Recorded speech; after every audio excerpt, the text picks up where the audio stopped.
The first exhibit we're looking for is found in room 57 on the very top level of the British Museum. It's a room called the Ancient Levant.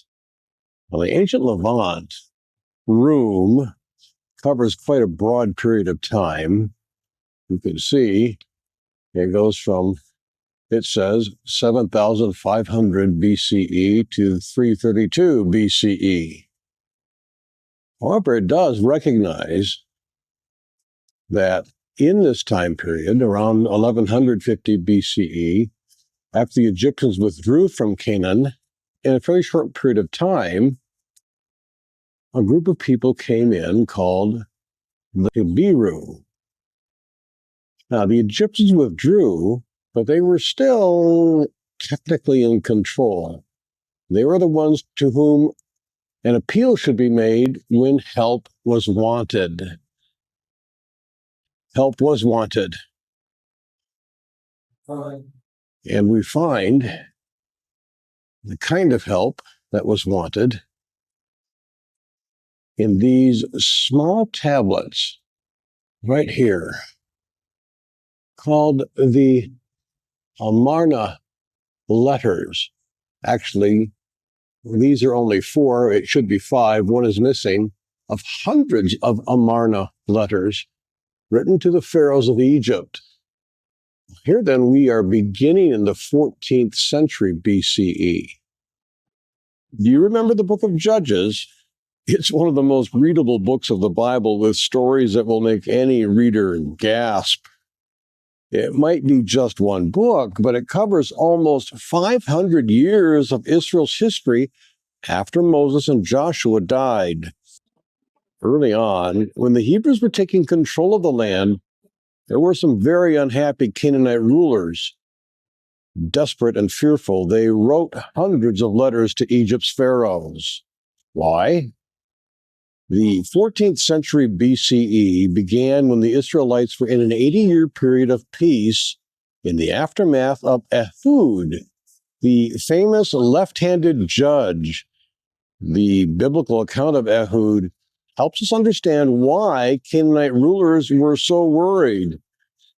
According to Judges chapter 3, the Hebrews were suffering under the rule of Moab, located in today's Jordan. One day, Ehud was sent to deliver a tribute to the king of Moab, Eglon. Because Ehud was left-handed, when he was frisked for a sword on his left thigh, there wasn't one, because it was on his right thigh, where the anomaly of a left-handed man must put it. Admitted to see King Eglon, Judges 3 picks up the narrative. Now, Eglon was a very fat man, and it came about when he had finished presenting the tribute that Ehud sent away the people who had carried the tribute. But he himself turned back from the idols which were at Gilgal and said, "I have a secret message for you, O king." The king replied, "Silence." And so all of his attendants left.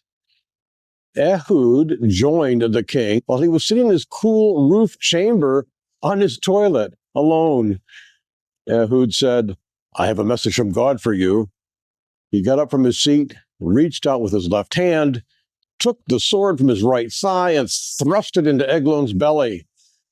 The hilt of the 18-inch sword also went in after the blade.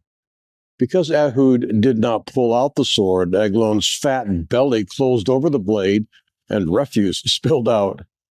Ehud walked out, shut the doors of the roof chamber behind him, and locked them.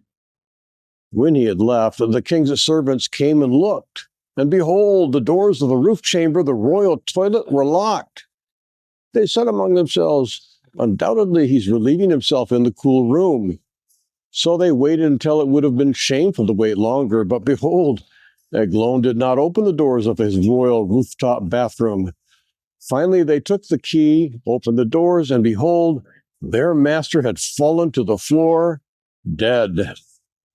Ehud escaped while they were hesitating, passing by the very face of the Moabite idols, escaping to Serah, close to Jericho.